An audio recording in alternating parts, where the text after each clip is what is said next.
Hello friends, welcome back H D computers. MS Excel formula ಟ್ಯುಟೋರಿಯಲ್ನ ಮುಂದುವರೆದ ಭಾಗಕ್ಕೆ ತಮ್ಮೆಲ್ಲರಿಗೂ ಸುಸ್ವಾಗತ. ಈ ವಿಡಿಯೋದಲ್ಲಿ ಕೌಂಟ್ ಫಂಕ್ಷನ್ಗಳ ಬಗ್ಗೆ ತಿಳ್ಕೊಳ್ಳೋಣ. ಕೌಂಟ್ ಫಂಕ್ಷನಲ್ಲಿ ಒಟ್ಟು 4 ವಿಧಗಳನ್ನು ನಾನು ಇಲ್ಲಿಗ ತೋರಿಸ್ತಾ ಇದ್ದೀನಿ. ಕೌಂಟ್ ಫಂಕ್ಷನಲ್ಲಿ ಮೊದಲನೇದಾಗಿ ಕೌಂಟ್ ಅಂದರೆ ಓನ್ಲಿ ನ್ಯೂಮೆರಿಕಲ್ ಡೇಟಾ ಅಂದರೆ ಇಂಟೀಜರ್ ಡೇಟಾ ಅಂತ ಹೇಳ್ತೀವಿ. ನಂಬರಿಂದ ಸ್ಟಾರ್ಟ್ ಆಗುವಂತಹ ಡೇಟಾವನ್ನು ಮಾತ್ರ ಕೌಂಟ್ ಮಾಡ್ಕೊಳ್ಳುತ್ತೆ. ನಾನು ಪ್ರಾಕ್ಟಿಕಲ್ ಆಗಿ ತೋರಿಸ್ಬಿಡ್ತೀನಿ ಅದನ್ನು ಹೇಗೆ ಮಾಡೋದು ಅಂತ. ಸೊ ಇಲ್ಲಿ ನೋಡಿ, ಈಕ್ವಲ್ ಕೌಂಟ್ ಒಂದು ರೇಂಜನ್ನು ಸೆಲೆಕ್ಟ್ ಮಾಡ್ತೀನಿ. ಓಕೆ, ಇದು ನ್ಯೂಮೆರಿಕಲ್ ಡೇಟಾ ಅಲ್ಲ. ಈಗ ನಾನು ಸೆಲೆಕ್ಟ್ ಮಾಡಿರೋ ರೇಂಜ್ನಲ್ಲಿ ಏನಿದೆ, ನೇಮ್ಸ್ ಇದೆ, ಅಂದರೆ ಟೆಕ್ಸ್ಟ್ ಕಂಟೆಂಟ್ ಇದೆ ಅಲ್ವಾ. ಟೆಕ್ಸ್ಟ್ ಕಂಟೆಂಟನ್ನು ಇದು ಕೌಂಟ್ ಮಾಡಲ್ಲ. ಏನು ರಿಸಲ್ಟ್ ಬರುತ್ತಪ್ಪ ಅಂತಂದರೆ ಇದರ ರಿಸಲ್ಟು 0 ಬರುತ್ತೆ. ಯಾಕೆ ಅಂದರೆ ಇದರಲ್ಲಿ ಯಾವುದೇ ರೀತಿ ನ್ಯೂಮೆರಿಕಲ್ ಡೇಟಾ ಇಲ್ಲ, 0 ಬರುತ್ತೆ ನೋಡಿ. ರೈಟ್. ಸೊ ಅದೇ ರೀತಿ ಇಲ್ಲಿ ಒಂದು ನ್ಯೂಮೆರಿಕಲ್ ಡೇಟಾ ಇದೆ, ಅಂದರೆ ಡೇಟ್ ಇದೆ. ಕೌಂಟ್ ನೋಡಿ, ಈ ಡೇಟ್ ರೇಂಜನ್ನು ಸೆಲೆಕ್ಟ್ ಮಾಡಿ ಕ್ಲೋಸ್ ಬ್ರ್ಯಾಕೆಟ್ ಎಂಟರ್ ಮಾಡ್ತೀನಿ. ಒಟ್ಟು ಎಷ್ಟು ಡೇಟಾ ಇದೆಯಪ್ಪ ಇಲ್ಲಿ ಅಂದರೆ, ನಾನೀಗ ಸೆಲೆಕ್ಟ್ ಮಾಡಿರೋದ್ರಲ್ಲಿ 10 ಸೆಲ್ಸ್ನಲ್ಲಿ ಡೇಟಾ ಇದೆ. ಅದು ಡೇಟ್ ಇರೋದ್ರಿಂದ ಅದು ನ್ಯೂಮೆರಿಕಲ್ ಡೇಟಾ ಆಗಿರೋದ್ರಿಂದ ಕೌಂಟ್ ಆಗುತ್ತೆ ನೋಡಿ. ರೈಟ್, 10 ಡೇಟಾ ಇದೆ ಇದರಲ್ಲಿ. ಕೌಂಟ್ ಫಂಕ್ಷನ್ನು ಓನ್ಲಿ ಈ ರೀತಿ ಮೊಬೈಲ್ ನಂಬರ್ ಆಗಿರ್ಬೋದು ಅಥವಾ ಡೇಟ್ ಆಗಿರ್ಬೋದು. ಸೊ ನಂಬರಿಂದ ಏನು ಸ್ಟಾರ್ಟ್ ಆಗುತ್ತೆ ಆ ಒಂದು ಡೇಟಾನ ಕೌಂಟ್ ಮಾಡುತ್ತೆ.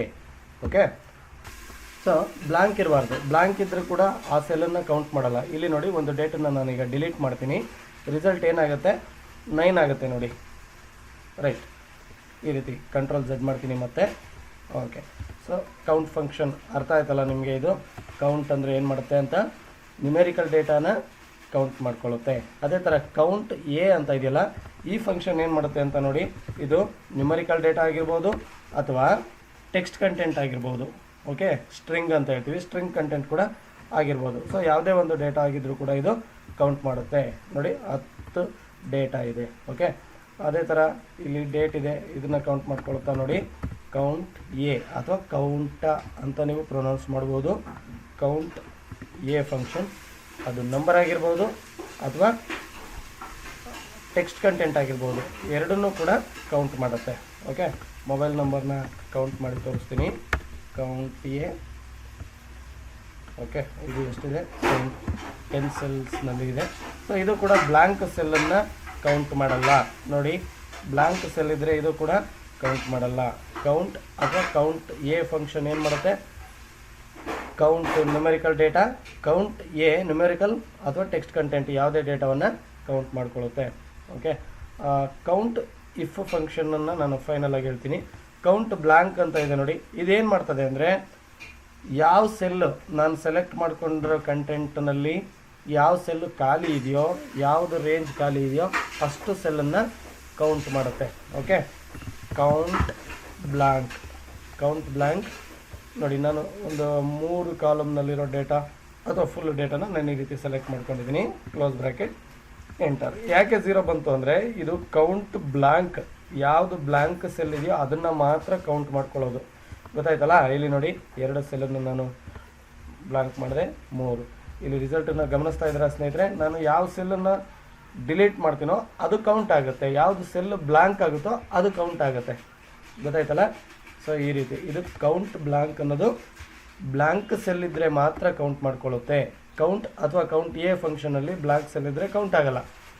ಓಕೆ, ಈ ಕೌಂಟ್ ಫಂಕ್ಷನ್ನು ಟೆಕ್ಸ್ಟ್ ಕಂಟೆಂಟನ್ನು ಅಥವಾ ನ್ಯೂಮೆರಿಕಲ್ ಕಂಟೆಂಟನ್ನು ಇದೆಯೋ ಇಲ್ವೋ, ಎಷ್ಟು ಕಂಟೆಂಟ್ ಇದೆ, ಎಷ್ಟು ಸೆಲ್ಲಲ್ಲಿ ಡೇಟಾ ಫಿಲ್ ಆಗಿದೆ ಅಂತ ನಾವು ಕೌಂಟ್ ಮಾಡಲಿಕ್ಕೆ ಈ ರೀತಿ ಕೌಂಟ್ ಅಥವಾ ಕೌಂಟ್ ಎ ಫಂಕ್ಷನ್ಗಳನ್ನು ಯೂಸ್ ಮಾಡ್ತೀವಿ. ಎಷ್ಟು ಸೆಲ್ ಬ್ಲ್ಯಾಂಕ್ ಇದೆ ಅನ್ನೋದಕ್ಕೆ ಕೌಂಟ್ ಬ್ಲ್ಯಾಂಕ್ ಸೆಲ್ಲನ್ನು ಕೂಡ ನಾವು ಯೂಸ್ ಮಾಡ್ತೀವಿ ಸ್ನೇಹಿತರೆ. ಸೊ ಅದೇ ಥರ ಈಗ ಕೌಂಟ್ ಇಫ್ ಫಂಕ್ಷನ್ ಏನು ಮಾಡುತ್ತೆ ಅಂತ ನೋಡೋಣ. ಕೌಂಟ್ ಇಫ್ ಫಂಕ್ಷನ್ ನಾವು ನ್ಯೂಮೆರಿಕಲ್ ಡೇಟಾ ಮೇಲೆ ಯೂಸ್ ಮಾಡ್ಬೋದು ಅಥವಾ ಸ್ಟ್ರಿಂಗ್ ಡೇಟಾ ಅಂದರೆ ಟೆಕ್ಸ್ಟ್ ಕಂಟೆಂಟ್ನ ಮೇಲೆ ಕೂಡ ನಾವು ಯೂಸ್ ಮಾಡ್ಬೋದು. ಅದು ಹೇಗೆ ಅಂತ ನಾವು ನೋಡೋದಾದರೆ, ಕೌಂಟ್ ಇಫ್ ಓಪನ್ ಬ್ರ್ಯಾಕೆಟ್, ಇಲ್ಲಿ ನೋಡಿ 2 ಕಾಲಮ್ನಲ್ಲಿರ್ತಕ್ಕಂತಹ ನೇಮ್ ಮತ್ತು ಫಾದರ್ ನೇಮ್ 2 ಕಾಲಮ್ನಲ್ಲಿರೋ ಡೇಟಾನ ನಾನು ಸೆಲೆಕ್ಟ್ ಮಾಡ್ಕೊಂಡಿದ್ದೀನಿ. ಇದನ್ನು ಕ್ಲೋಸ್ ಬ್ರ್ಯಾಕೆಟ್ ಮಾಡೋದಕ್ಕೆ ಮುಂಚೆ ಕಾಮ, ಈ ರೀತಿ ಒಂದು ಡಬಲ್ ಕೋಟ ಓಪನ್ ಮಾಡ್ಕೊಳ್ಳಿ. ಇಲ್ಲಿ ಕ್ರೈಟೀರಿಯಾ ಮತ್ತು ರೇಂಜ್ ಅಂತ ಇದೆ ನೋಡಿ, ಗಮನಿಸಿ. ರೇಂಜ್ ಅಂದರೆ ನಾನು ಸೆಲೆಕ್ಟ್ ಮಾಡ್ಕೊಂಡಿರೋ ಈ 2 ಕಾಲಮ್ನ ರೇಂಜ್. ಇದು ಒಂದು ಈ ಸೆಲ್ಗಳು ರೇಂಜ್ ಅಂದರೆ ಗೊತ್ತಾಯ್ತಲ್ಲ. ಸೊ ಈ ಓಪನ್ ಕೋಟ ಆದಮೇಲೆ ಕ್ರೈಟೀರಿಯಾ ಏನಪ್ಪ ಅಂದರೆ, ಇದರಲ್ಲಿ ಯಾವುದನ್ನು ಫೈಂಡ್ ಮಾಡಬೇಕು ಅನ್ನೋದು. ಓಕೆ, ಸೊ ನಾನೀಗ ಗಣೇಶ್ ಅಂತ ಕೊಡ್ತೀನಿ. Ganesh, it is not case sensitive. ಅಂದರೆ ನಾವು ಸ್ಮಾಲ್ ಲೆಟ್ರಲ್ಲಾದರೂ ಸರ್ಚ್ ಮಾಡ್ಬೋದು, ಬಿಗ್ ಲೆಟ್ರಲ್ಲಾದರೂ ಸರ್ಚ್ ಮಾಡ್ಬೋದು. ಓಕೆ, ಸೊ ಯಾವುದೇ ರೀತಿ proper case, upper case, lower case ಯಾವ್ದು ಹಾಕಿದ್ರೂ ಕೂಡ ಫೈಂಡ್ ಆಗುತ್ತೆ. ಇದು ಕೇಸ್ ಸೆನ್ಸಿಟಿವ್ ಏನಲ್ಲ. ಇಲ್ಲಿ ನೀವು ಗಮನಿಸ್ಬೋದು, ನಾನು ಗಣೇಶ್ ಅಂತ ಹಾಕಿದ್ದೀನಲ್ಲ, ಈ ಡೇಟಾ ನೋಡಿ Ganesh same as it is ನಾನು ಏನು ಟೈಪ್ ಮಾಡಿದ್ದೀನಿ ಅದೇ ಥರ ಇದೆ ಇಲ್ಲಿ. ಸೊ ನೆಕ್ಸ್ಟ್ ಒಂದು ನೋಡಿ, ಇದು ಕ್ಯಾಪಿಟಲ್ ಲೆಟರ್ ಇದೆ, ಫುಲ್ ಕ್ಯಾಪಿಟಲ್ ಇರೋದ್ರಿಂದ ಇದು ಸೇಮ್ ಇಲ್ಲ. ಓಕೆ, ಆದರೂ ಕೌಂಟ್ ಆಗುತ್ತೆ. ಸೊ ಟೆಕ್ಸ್ಟ್ ಕರೆಕ್ಟಾಗಿರಬೇಕು, ಆಲ್ಫಾಬೆಟ್ಸು ಕರೆಕ್ಟ್ ಇರಬೇಕು. ಗಣೇಶ್, ಗಣೇಶ ಅಂತ ಇದ್ರೆ ಕೌಂಟ್ ಆಗಲ್ಲ. ಇಲ್ಲಿ ನೋಡಿ ಫಾದರ್ ನೇಮ್ ಕಾಲಮಲ್ಲಿ ಫಸ್ಟ್ ರೋನಲ್ಲಿ ಗಣೇಶ ಅಂತ ಇದೆ, ಇದು ಕೌಂಟ್ ಆಗಲ್ಲ.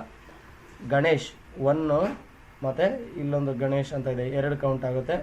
ಸೊ ಅದನ್ನು ಹೊರತುಪಡಿಸಿದ್ರೆ ಓಕೆ, ಇನ್ನೆಲ್ಲಿಲ್ಲ. ಅಂದರೆ ಇದರ ಒಂದು ವ್ಯಾಲ್ಯೂ ರಿಸಲ್ಟ್ ಏನು ಬರುತ್ತಪ್ಪ ಅಂತ ಹೇಳಿದ್ರೆ 2 ಬರುತ್ತೆ. ಗಣೇಶ್ ಅನ್ನೋದು 2 ಕಂಟೆಂಟ್ ಇದೆ, ನಾನು ಸೆಲೆಕ್ಟ್ ಮಾಡ್ಕೊಂಡಿರೋ ರೇಂಜ್ನಲ್ಲಿ. ಗೊತ್ತಾಗ್ತಾ ಇದ್ದೇನೆ ಸ್ನೇಹಿತರೆ. ಸೊ ಇದನ್ನು ಗಮನಿಸಿ ಕರೆಕ್ಟಾಗಿ. 2 ರಿಸಲ್ಟ್. ಓ ಮೈ ಗಾಡ್, 3 ಬಂತು. ಯಾಕೆ ಎಲ್ಲ ಮಿಸ್ ಆಗಿದೆ ನೋಡಿ. ಓಕೆ, ಇಲ್ಲಿ ಮಿಸ್ ಆಯಿತು. ಗಣೇಶ್ 1. ಓ, ಇಲ್ಲಿ ಒಂದು ಲೋಯರ್ ಕೇಸಲ್ಲಿ ಇದೆ ನೋಡಿ ಗಣೇಶ್ ಅಂತ, ಸೇಮ್ ಗಣೇಶ್ ಅಂತಲೇ ಇದೆ. ಸೊ ಫಸ್ಟ್ 1 ಇದೆ, ಇಲ್ಲೊಂದು 2 ಆಯಿತು, ಇದು 3. ಈ 3 ಕಂಟೆಂಟು ಸೇಮ್ ಇರೋದ್ರಿಂದ ರಿಸಲ್ಟ್ ಏನು ಬಂದಿದೆ 3 ಬಂತು. ಓಕೆ, ಸೊ ನಿಮಗೆ ಟೆಸ್ಟಿಂಗ್ ಮಾಡಲಿಕ್ಕೋಸ್ಕರ ನಾನು ಮತ್ತೆ ಇದನ್ನು ಏನು ಮಾಡೋಣ, ಲಲಿತಾ ಅಂತ ಚೇಂಜ್ ಮಾಡ್ತೀನಿ. ಲಲಿತಾ ಅನ್ನೋ ಡೇಟಾ ಎಷ್ಟು ಕಡೆ ಇದೆ ನೋಡಿ, ಒಂದೇ ಕಡೆ ಇದೆ. ಎಸ್, ರಿಸಲ್ಟ್ 1 ಬಂತು. ಅಂದರೆ ನಾನು ಈ ರೇಂಜ್ನಲ್ಲಿರ್ತಕ್ಕಂತಹ ಡೇಟಾ ಯಾವ ಡೇಟಾವನ್ನು ನಾನು ಫೈಂಡ್ ಮಾಡಬೇಕು ಅಂದರೆ ಡೂಪ್ಲಿಕೇಟ್ ಇದ್ದಾಗ ಈ ರೀತಿ ನಾವು ಫೈಂಡ್ ಮಾಡ್ಬೋದು. ನಾನು ಇಲ್ಲಿ ಡೈರೆಕ್ಟ್ ಟೈಪ್ ಮಾಡ್ತಾ ಇದ್ದೀನಿ. ಇನ್ ಕೇಸ್ ಮತ್ತೆ ನೀವು ಬೇರೆ ಯಾವುದನ್ನ ಚೇಂಜ್ ಮಾಡಬೇಕಂದ್ರೆ ಇಲ್ಲಿ ಹೋಗ್ಬಿಟ್ಟು ಇಲ್ಲಿ ಡೇಟಾನ ಚೇಂಜ್ ಮಾಡಬೇಕಾಗತ್ತೆ. ಓಕೆ, ಅದರ ಬದಲಾಗಿ ಏನು ಮಾಡ್ಬೋದಪ್ಪ ಅಂತ ಹೇಳಿದ್ರೆ ಇಲ್ಲಿ ಒಂದು ಡೇಟಾ ಲಿಸ್ಟನ್ನು ಕ್ರಿಯೇಟ್ ಮಾಡ್ಕೊಳ್ಳೋಣ. ಡೇಟಾ ಲಿಸ್ಟ್ ಅಂತಂದರೆ ಡೇಟಾ ಫಾರ್ಮುಲಾ ಒಳಗಡೆ ಡೇಟಾ ವ್ಯಾಲಿಡೇಷನಲ್ಲಿ ಅಲೋ ಇದರಲ್ಲಿ ಲಿಸ್ಟನ್ನು ತಗೊಳ್ಳಿ. ಸೊ ಇದರಲ್ಲಿ ಯಾವ ಸೋರ್ಸು, ಈ ಒಂದು ಸೋರ್ಸನ್ನು ನೀವು ಈ ರೀತಿ ಸೆಲೆಕ್ಟ್ ಮಾಡ್ಬೋದು. Okay, the list source must be delimited list, range of reference single row or column. Okay, single row ಆಗಿರ್ಬೇಕು ಅಥವಾ ಕಾಲಮ್ ಆಗಿರಬೇಕು, ಮಲ್ಟಿಪಲ್ ಆಗಲ್ಲ. ಓಕೆ, ಸಿಂಗಲ್ ಕಾಲಮನ್ನು ನಾನು ಸೆಲೆಕ್ಟ್ ಮಾಡ್ಕೊಂಡಿದ್ದೀನಿ. Okay, right. ಇಲ್ಲಿ ನೋಡಿ ಈ ಡೇಟಾ ಲಿಸ್ಟಲ್ಲಿ ಈ ಎಲ್ಲ ಹೆಸರುಗಳು ಬಂದುಬಿಡ್ತು. ಸೊ ಅಂದರೆ ನಾನಿಲ್ಲಿ ಕೌಂಟ್ ಮಾಡಬೇಕಾದ್ರೆ ಇದರ ಬದಲಾಗಿ ಈ ರೀತಿ ಡೇಟಾವನ್ನು ಟೈಪ್ ಮಾಡೋದ್ರ ಬದಲಾಗಿ ಏನಪ್ಪ ಮಾಡ್ಬೋದು ಅಂತ ಹೇಳಿದ್ರೆ ಈ ಸೆಲ್ಲನ್ನು ಸೆಲೆಕ್ಟ್ ಮಾಡ್ಕೊಳ್ಳಿ.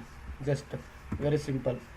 ಇಲ್ಲೇನಾಯಿತು, ಡೇಟಾ ಲಿಸ್ಟ್ ಇದೆಯಲ್ವಾ, ನೀವೀಗ ಯಾವುದನ್ನು ಫೈಂಡ್ ಮಾಡಬೇಕಾಗಿದೆಯೋ ಆ ಒಂದು ಟೆಕ್ಸ್ಟ್ ಕಂಟೆಂಟನ್ನು ನೇಮನ್ನು ಸೆಲೆಕ್ಟ್ ಮಾಡಿಕೊಂಡ್ರೆ ನೋಡಿ, ಮಂಗಳ ಅನ್ನೋದು ಎಷ್ಟು ಕಡೆ ಇದೆ, 1 ಕಡೆ ಇದೆ. ಅಂದರೆ ಇದೊಂದು ರೇಂಜಲ್ಲಿ ಮಾತ್ರ 1 ಕಡೆ ಇದೆ.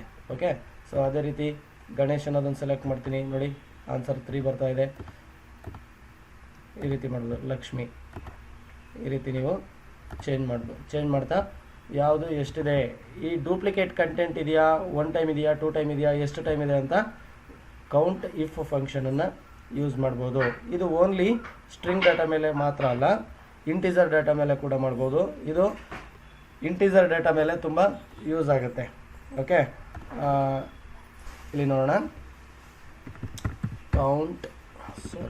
ಫಸ್ಟ್ ಈಕ್ವಲ್ ಸೈನ್ ಹಾಕೋದನ್ನು ಮರಿಬಾರ್ದು.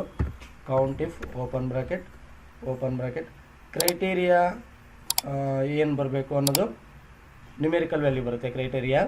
ಸೊ ಯಾವ ರೇಂಜಲ್ಲಿರೋ ಡೇಟಾನ ನಾವು ಫೈಂಡ್ ಮಾಡ್ತಾ ಇದ್ದೀವಿ ಅಂತ ಹೇಳಿದ್ರೆ ರೇಟ್. ಓಕೆ, ರೇಟ್ ಕಾಮ ಏನಪ್ಪ ಇದು ಕ್ರೈಟೀರಿಯಾ ಅಂತಂದರೆ, ಈಗ ಇದರಲ್ಲಿ ರೇಟ್ ನೋಡಿ ನೀವು ಗಮನಿಸಿ, 750, 16,000, 35,000, 12,000. ಓಕೆ,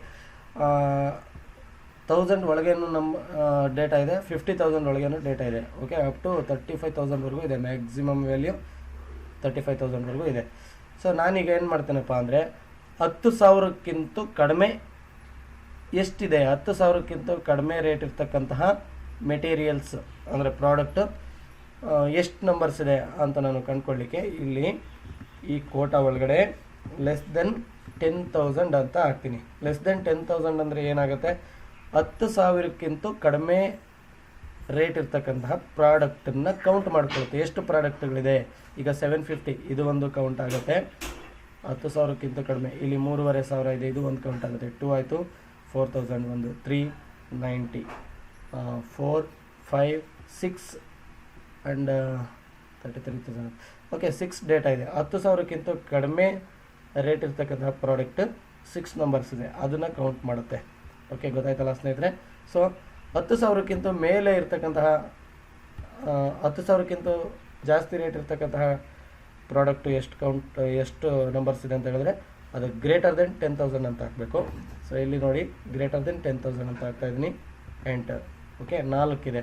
4 ಯಾವ್ದ್ಯಾವುದು 10,000ಕ್ಕಿಂತ ಹೆಚ್ಚು ನೋಡಿ, 16,001 ಆ್ಯಂಡ್ 2, 3, 1, 2, 3 ಆ್ಯಂಡ್ 4. ಓಕೆ, 4 ಡೇಟಾ 10,000ಕ್ಕಿಂತ ಹೆಚ್ಚು ಇದೆ. ಸೊ ಇದನ್ನು ಆಲ್ರೆಡಿ ನಾನು ಸಮ್ ಇಫ್ ಫಂಕ್ಷನಲ್ಲಿ ಈ ರೀತಿ ಒಂದು ಮೆಥಡನ್ನು ನಾನು ತೋರಿಸಿದ್ದೀನಿ.